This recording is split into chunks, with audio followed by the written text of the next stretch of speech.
You know, it makes sense that this is the episode releasing closest to Halloween because I am so scared. Hey, what's going on, you guys? My name is The Raptor, and next time on Death Battle, we have the very, very, very long-awaited episode of Ren Amamiya, aka Joker from Persona, versus Giorno Giovanna from JoJo's Bizarre Adventure.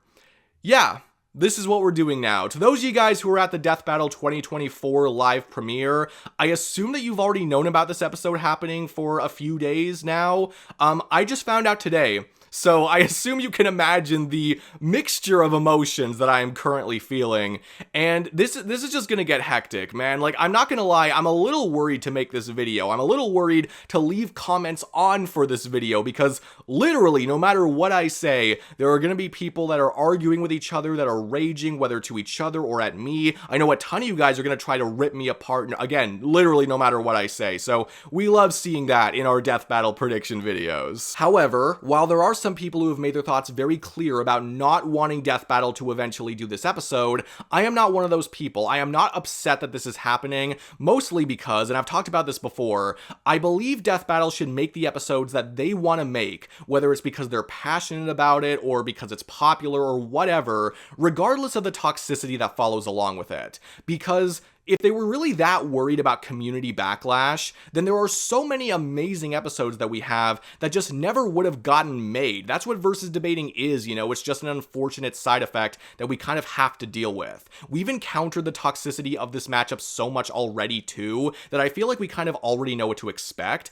And this next part might be hard for some of you guys to hear, but it is easy enough to not engage with that toxicity if you really don't want to. So just something to remember. Plus, more toxicity usually means a bigger debate, and God knows we need more bigger debates on Death Battle, so I feel like it's kind of a double-edged sword there, and I'm really interested in hearing what Death Battle has to say about it. So yes, I understand some people really didn't want to see this episode, or they're worried about what people will say about it, but I really can't complain that much. I just can't. Going about this video is a little weird though, because this is one of those cases where the people who really care about the matchup are already aware of all of the major talking points and have probably developed really strong opinions on them too.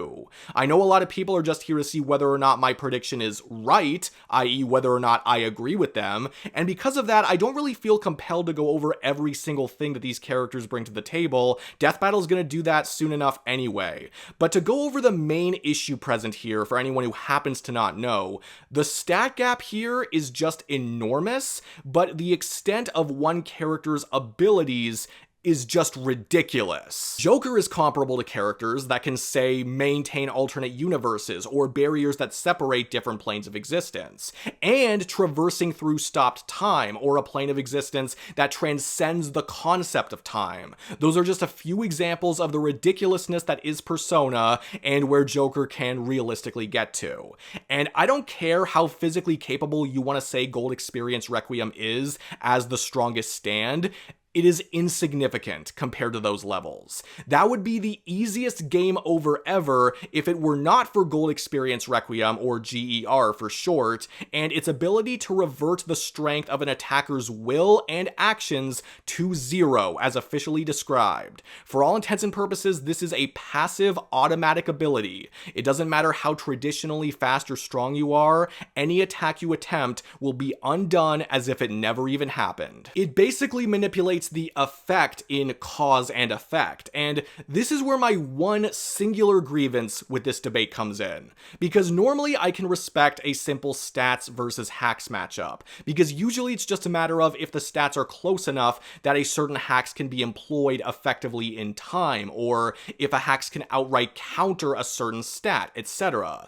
However, in this case, not only is GER just an all-encompassing fuck you, but it's also that the stat gap is so incomprehensibly wide here that if Joker can't get past GER through stats alone, then who can? Like, how can you have a nigh unavoidable ability that just makes actions irrelevant and have it be interesting? Or if Joker can resist or bypass it, then, well, we know what happens there. So while I am happy to see an actual tough debate, and while I find it cool that whether or not the hacks will work is what's debatable, I don't really love the implications that it gives off for other fights that you could put Giorno in. I understand that it's just the way he's written, and servicing the story is always more important than these arbitrary debates, but the debate is what is relevant at this point in time, so I figured I might as well give my opinions. I'll essentially be devoting the rest of this video to dissecting GER further and trying to determine whether or not Joker has any way of bypassing or resisting Giorno's hacks, because while these characters do have other abilities,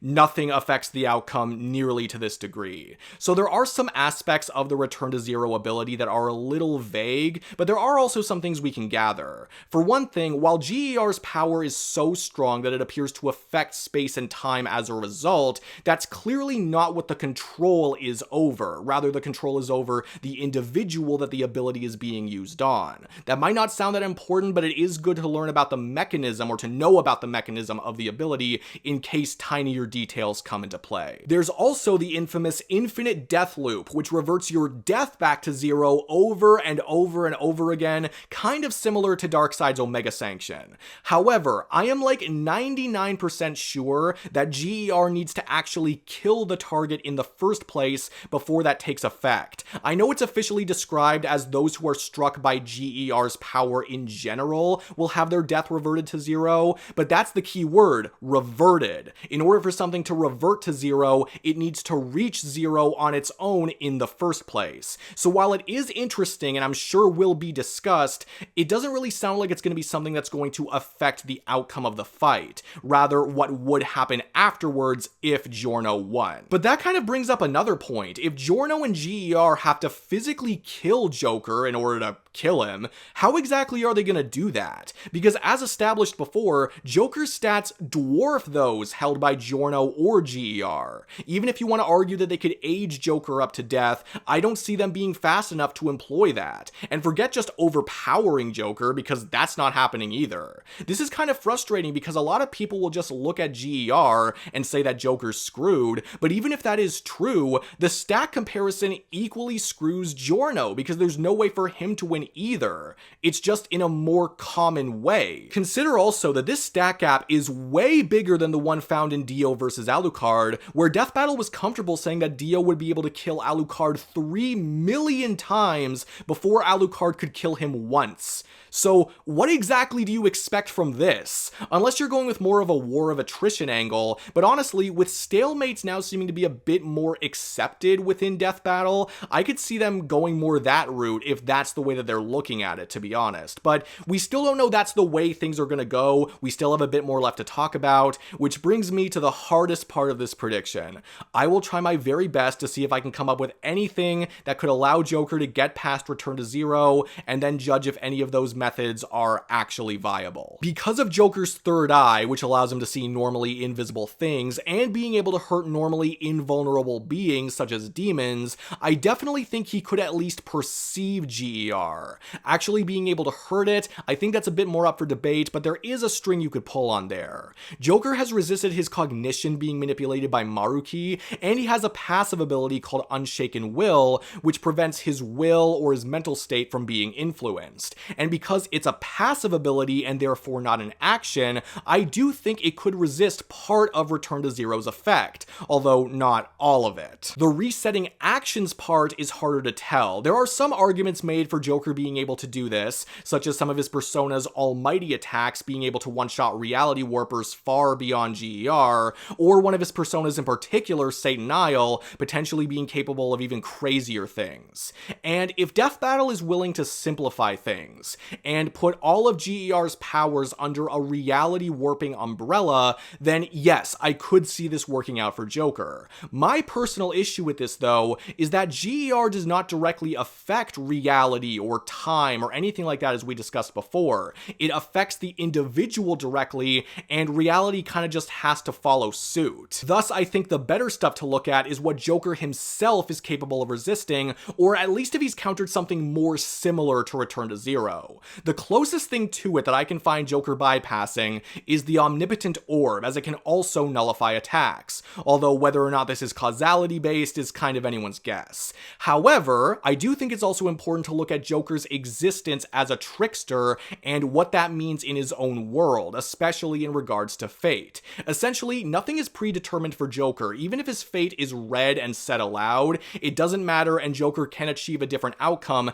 that is not predetermined. Now, normally I wouldn't turn my head too much at this, but this appears to also extend to causality as well, to some degree. I'll admit, this is a bit interpretational, but Joker is able to overcome fate that even the gods of his own world have to adhere to. Gods that are acausal and largely see past, present, and future. Remember also that this is a passive trait that affects only Joker, which means that GER can't just undo the action because it's a passive trait, and it protects the one thing that Return to Zero targets, the individual. I understand that this scaling kind of requires you to look at the verse as a whole, as opposed to something that's shown right in front of you, but if you do connect those dots, and if Joker is able to alter the flow of his own personal actions that even acausal beings can't interfere with, I think there could be something there. So to all of the people who have skipped to the end, thank you for having such an interest in what I have to say. Although granted, I'm probably not even going to read the comments on this one because no matter what happens, I'm going to be fed to the wolves, and no matter what I say here, I'm going to be wrong